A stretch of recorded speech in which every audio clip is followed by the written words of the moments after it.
Bonjour.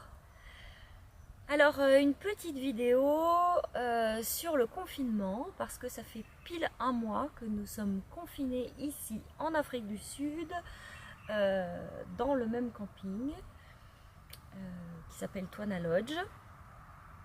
Alors comment ça se passe?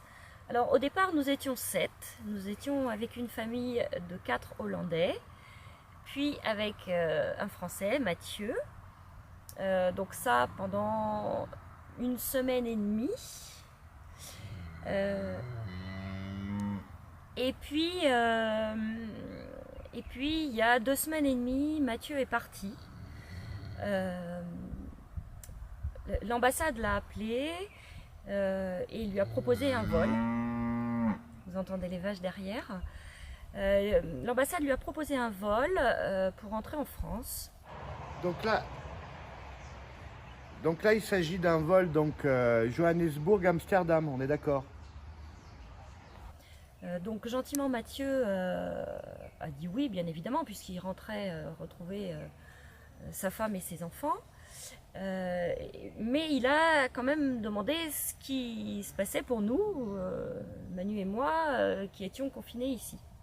Donc 2 secondes après, l'ambassade nous a appelés en nous disant que finalement il y avait 2 places qui venaient de se libérer sur ce vol. Est-ce que nous étions intéressés pour rentrer? Ce à quoi nous avons répondu qu'on pensait qu'on n'était pas prioritaire dans la mesure où on avait notre van ici, qu'on ne savait pas combien de temps ça allait durer et qu'on espérait bien reprendre le voyage. Mais qu'on restait à l'écoute et qu'on attendait de leurs nouvelles pour les prochains vols. Donc Mathieu est parti le mercredi, le jeudi matin très tôt. Le vendredi on s'est donc retrouvé plus qu'à 6. Déjà il y avait un petit déséquilibre qui se produisait. Et puis le vendredi matin, c'était au tour des Hollandais d'être appelés par leur ambassade en leur proposant un vol le samedi matin. Donc ils sont partis très tôt le samedi matin et donc depuis 15 jours exactement, on se retrouve plus que tous les deux, Manu et moi, dans ce camping. Alors il y a donc les propriétaires avec leurs petits, et puis il y a Pablo aussi qui est un Sud-Africain qui vit ici depuis 2 ans, qui travaille pas loin. En fait les journées se ressemblent étrangement toutes. Elle se déroule exactement de la même façon. Tous les jours, Manu se lève vers 6h30. Moi, j'émerge un peu plus tard, vers 8h30. On passe la matinée à gérer les réseaux sociaux, à monter les vidéos. Manu écrit un petit peu.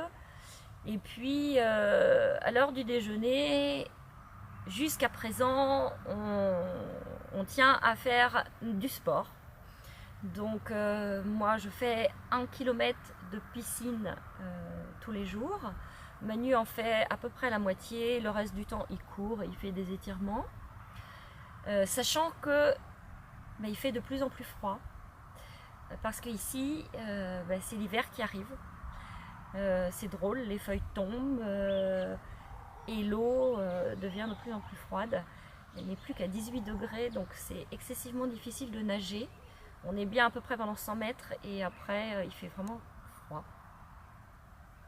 Alors, les activités qui ont pris de l'importance dans cette période de confinement, mais c'est comme sans doute pour beaucoup d'entre vous, c'est évidemment les réseaux sociaux, la visiophonie, on appelle régulièrement nos proches.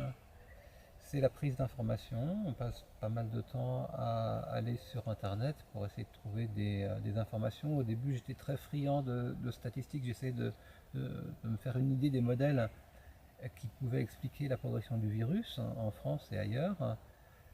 Donc ça c'était très important. On a la chance d'avoir une bonne connexion ici, un bon wifi qui nous permet de communiquer, c'est très important bien sûr. Sauf quand il y a des orages. On a eu un très gros orage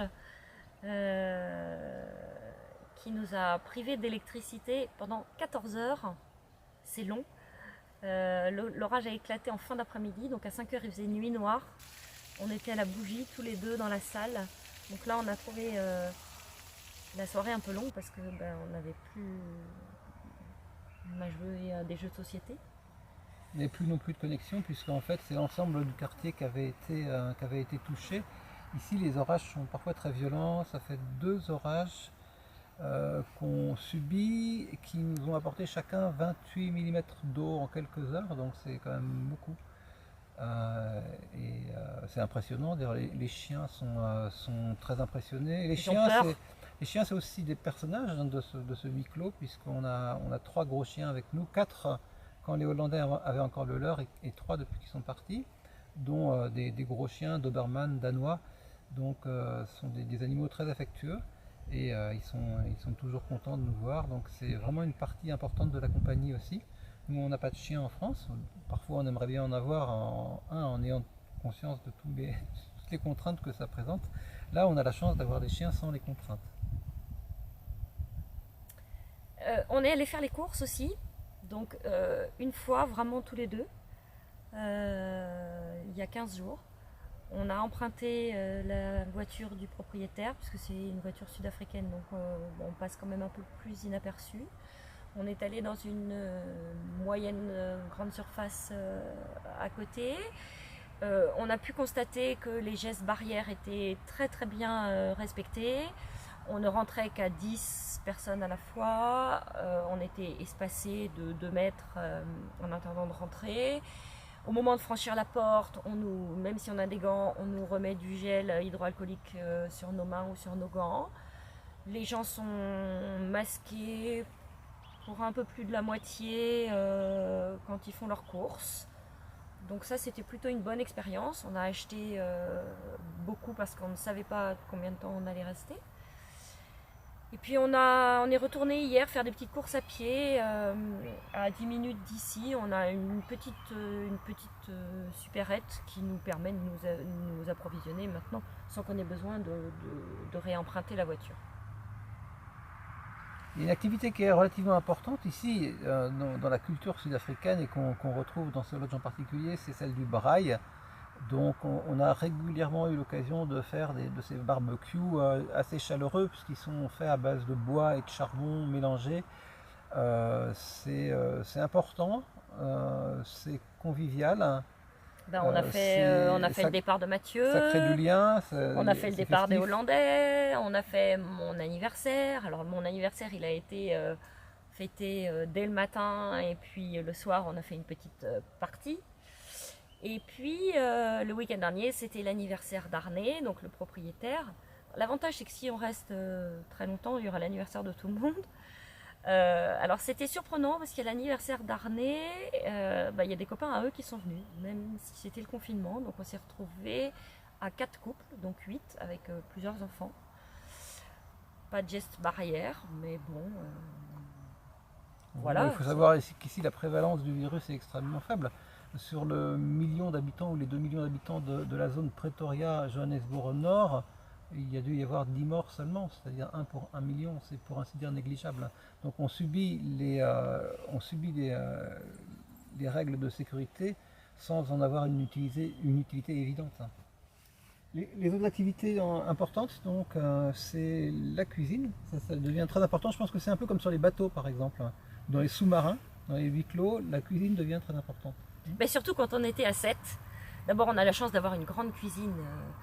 Donc on a fait vraiment des bons petits plats, j'ai cuisiné avec Vera, la petite, on a passé des bons moments dans la cuisine effectivement. Donc c'est bien relayé en plus, parce que moi, à part moi qui ne fais jamais rien, sauf laver la vaisselle occasionnellement, Mathieu a beaucoup participé, les Hollandais ont beaucoup participé, ils avaient un très bon savoir-faire sur le braai, comme les Sud-Africains. Isabelle était là au quotidien aussi pour apporter la French touch, la touche de la cuisine française. Donc ça c'était important, hein, l'aspect de la nourriture. Perfect. So this is a chip with these two little, how do you call that in English? Workers, waiters, I don't know. Apprentice maybe? Yeah. Apprentices. Yeah, okay, nice. So we are doing pastry at this time to make a vegetable pie with paprika, tomato, mustard, bacon. And we are going to do also guacamole. And so all of three we are going to do a perfect meal for today. Yeah, Huh? yeah. Give me some water, Vera, please. Thank you very much for your efforts. On a eu d'autres petites activités annexes, moins importantes. Bah, d'abord, comme beaucoup d'entre vous sans doute, on a quand même perdu un membre de notre famille, le parrain de Manu, qui est décédé du coronavirus. Donc on s'est fait une petite cérémonie tous les deux dans Oscar pour être près de lui et puis près de la famille au moment des funérailles. des En funérailles fait, en les France. funérailles étaient en petit comité, et donc à l'heure où la famille proche s'est rassemblée, on était là en communion de pensée avec eux. On a dans un genre tout à fait différent la sieste, par exemple, Mais parce que tu te lèves parce tôt. qu'on a un rythme qui est Pas moi, mais toi, extraordinairement régulier, hein, puisqu'on n'a plus aucune contrainte sociale. Hein. Donc on retombe sur des rythmes qui sont presque des rythmes biologiques de fond. Et donc on se lève à des heures et on se couche à des heures extrêmement précises et qui sont très en lien, pour ce qui nous concerne aussi, avec la course du soleil, puisque ici les jours raccourcissent d'ailleurs, mais la température change beaucoup dans la journée, et donc c'est un élément de rythme important. Hein, en fait, c'est comme si les rythmes sociaux avaient été remplacés par des rythmes naturels. Occasionnellement, on a aussi bricolé un petit peu, puisqu'on a du temps pour le faire. Alors, pas beaucoup, mais on a essayé de réparer un petit peu Oscar, qui a des petits problèmes de surchauffe. Donc, puisqu'on a des compétences mécaniques autour de nous, avec Pablo qui a une licence de chauffeur routier, on a essayé d'améliorer un petit peu le fonctionnement du véhicule. Puis on a fait la vidéo de Pâques que vous avez tous pu voir, qui nous a pris presque toute la journée parce que c'était quand même assez difficile à réaliser. Donc on a essayé tous les coins de la maison, du jardin. Les chiens sont venus lécher Manu sur le crâne alors qu'il était en position pour mettre son crâne dans la boîte à œufs. Donc ça nous a occupé toute une journée. Alors on a beaucoup attendu les allocutions du président Ramaphosa. Il y en a eu une mardi dernier qui était incompréhensible pour la plupart des Sud-Africains. Il a parlé énormément de chiffres. Oui, il a cité que les éléments financiers. On avait l'impression que l'équivalent de centaines de millions, voire de milliards de dollars ou d'euros allait tomber du ciel, allait être alloué, mais on ne sait pas très bien par quels moyens, par le ressort aux banques mondiales, aux fonds monétaires internationaux. Mais disons que c'était très théorique et ça n'apportait aucune réponse pratique à la question centrale que tout le monde se pose, c'est-à-dire quand est-ce que le confinement va pouvoir être levé et dans quelles conditions. Donc il en a fait une seconde, 2 jours après, jeudi dernier, donc qui était beaucoup plus concrète, mais qui ne joue pas du tout en notre faveur. On avait déjà eu quelques bribes de cette intervention, puisqu'on est en contact avec un couple de Français franco-allemands qui sont dans la même situation que nous, pas très loin de Pretoria. Donc ils ont des infos qui nous transmettent par WhatsApp. Donc on n'était pas très étonnés de ce qu'on a pu entendre. Donc les mesures qui vont être prises. Donc là, le lockdown, le confinement est maintenu jusqu'au 30 avril, ce qui était prévu au départ. Et donc tout le monde attendait de savoir ce qui allait se produire après le 30 avril. Et donc ce qui va se passer, c'est qu'au niveau national, on va baisser d'un cran en termes de niveau de confinement. Il y a 5 niveaux de confinement différents qui ont été décidés. On va passer du niveau 5, le plus grave, au niveau 4, qui est juste en dessous. Mais ce niveau-là interdit toujours le déplacement entre provinces. De plus, ce confinement-là est un confinement national, mais il va se surajouter à ce confinement national des confinements régionaux. Et nous, comme on est dans une région, tout dépend si on parle de province ou de district, on ne sait pas encore comment le découpage sera fait, mais on est dans une province qui, pour petite qu'elle soit, parce qu'elle correspond à quelque chose qui est plus petit que l'Île-de-France, englobe quand même les agglomérations de Pretoria et Johannesburg. Et malheureusement, on est dans un district qui est peu touché, mais dans une province qui l'est. Donc si on a des restrictions au niveau de la province, ce seront probablement des restrictions de niveau 5 qui seront encore plus fortes que celles de niveau 4. Déjà, celle de niveau 4 nous interdit de passer la frontière d'une province. Donc on est en fait emprisonné dans cette petite province qui est celle qui s'appelle le Gauteng, qui a l'avantage pour nous d'inclure le grand aéroport international de la région, c'est-à-dire l'aéroport de Johannesburg, et de nous laisser ouverte une éventuelle porte de sortie en cas d'urgence, mais qui a le gros défaut de n'incorporer aucun espace naturel qui puisse nous satisfaire. En gros, on ne peut pas faire de tourisme très intéressant ou très longtemps au Gauteng. Et donc nous, on attend avec impatience de savoir si on pourra sortir du Gauteng et dans quelles conditions. Car il suffirait qu'on puisse passer sur la province d'à côté et immédiatement ça nous ouvrirait des possibilités considérables. Hein, c'est un petit peu comme si on était à la limite de l'Île-de-France et de la Normandie, à quelques dizaines de kilomètres, et que la Normandie ouvrait un espace considérable de découverte alors que l'Île-de-France en offre beaucoup moins. Donc la question qui reste posée, c'est est-ce qu'on reste encore ici longtemps ou est-ce qu'on rentre en France?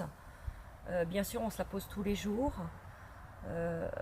En France, c'est pas encore, alors même si le confinement va être levé le 11 mai, on ne sait pas encore vraiment les règles qui vont s'appliquer après le 11 mai. Nous, si on rentre pour aller en Normandie chez nous et qu'on ne peut pas bouger, qu'on ne peut pas changer de région, on ne voit pas l'intérêt de rentrer si on est confiné et qu'on ne peut pas voir nos enfants. Et Jules, notre petit-fils. Donc c'est pour ça que jusqu'à présent, on avait décidé de rester ici, puisqu'on espérait bien reprendre le voyage. Là, ce qu'on peut lire dans la presse ou sur Internet, c'est que le virus n'est pas encore arrivé en Afrique, c'est clair. Que les mesures de confinement ont été prises très tôt, peut-être même trop tôt, ce qui fait qu'ils s'attendent à une pandémie fin août ou septembre. Et si, je vais peut-être prendre une métaphore, c'est comme si, anticipant un virage très dangereux sur une route, on avait freiné 1 kilomètre avant. Du coup, on n'arrive pas à ce virage. Et c'est ce qui se passe là, c'est que la pandémie n'arrive pas en vérité. Il y a quelques dizaines de morts, c'est négligeable. Ça serait passé totalement inaperçu en fait s'il n'y avait pas eu ce témoin international. Et donc, maintenant, les prévisions pronostiquent un pic de l'épidémie en août, peut-être même en septembre, et on se dit que on attend finalement que vers une nouvelle attente tant qu'on n'a pas passé ce pic. Et ça fait des mois et des mois, en l'occurrence 3, 4, 5 mois d'attente. C'est beaucoup.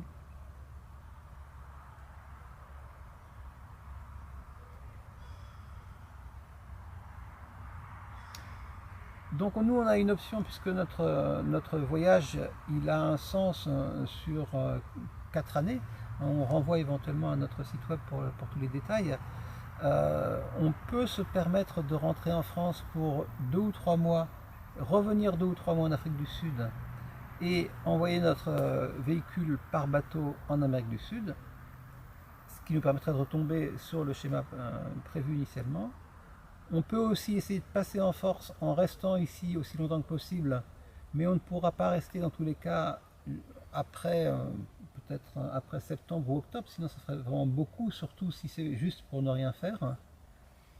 Et on est là dans cette hésitation, sachant qu'aussi il y a une dimension économique importante, qui est que les billets d'avion sont devenus à peu près 2 fois plus chers qu'avant le virus, puisque maintenant la seule possibilité de rentrer, c'est par des vols de rapatriement, qui sont des vols donc qui volent plus ou moins à vide sur un des 2 trajets.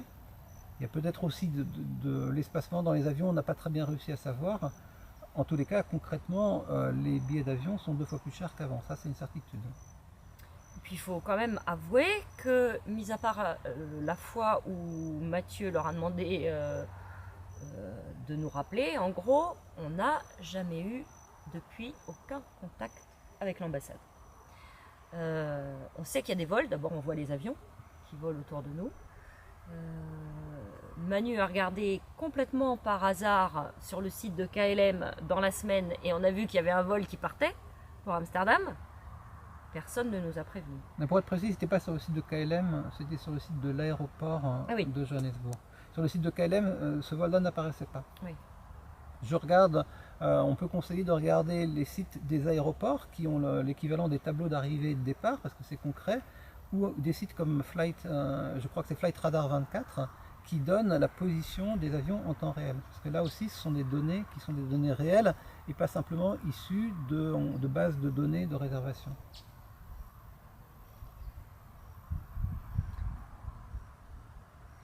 Bah, enfin, on aurait bien aimé vous dire ce qu'on souhaite faire, enfin ce qu'on peut faire, mais malheureusement on n'en a aucune idée encore à ce jour.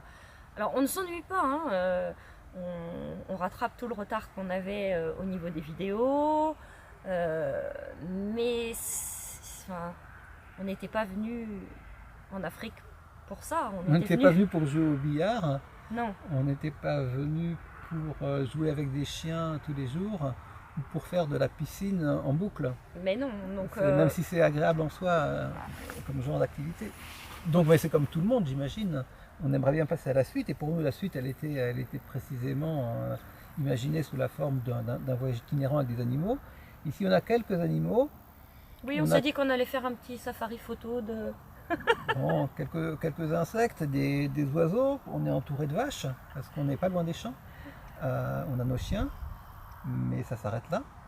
On a vu bizarrement, quand même, on a vu une autruche hier, de l'autre côté de la barrière. On a aussi eu on a eu la visite d'un petit animal qui ressemblait à un dik-dik. Un petit dik-dik, alors ça c'est les conséquences du lockdown, comme toutes les vidéos qu'on peut voir sur le net avec la faune, la nature qui reprend ses droits. Et ben, un matin, à 7h du matin, on a entendu les chiens aboyer parce qu'il y avait ce petit dik-dik qui était renfermé dans la propriété et le propriétaire nous a dit que ça faisait 15 ans que ça n'était pas arrivé. Donc bon, ça a du bon quand même. Une des activités qu'on a, c'est aussi donc d'animer nos réseaux sociaux et on regarde avec une curiosité amusée l'évolution du nombre d'abonnés, de nombre de vues par vidéo. Et dans ce cadre-là, on a eu l'occasion en fait d'être en contact avec des personnes qui nous ont aidés, on les remercie au passage. Et le dernier épisode en date, c'est qu'on va avoir un petit passage radio. Donc lundi soir, sur la radio qui s'appelle Allô la planète, nous allons intervenir dans l'émission Au-delà des murs, c'est une émission quotidienne qui donne la parole aux confinés, qui sont un peu partout dans le monde, à 21h, donc après-demain. Donc on vous invite bien évidemment à nous écouter sur Allô la planète. Voilà, on vous dit à la semaine prochaine, comme d'habitude, en espérant qu'on aura encore des choses à vous dire à ce moment-là, et peut-être, qui sait, du nouveau. À la semaine prochaine.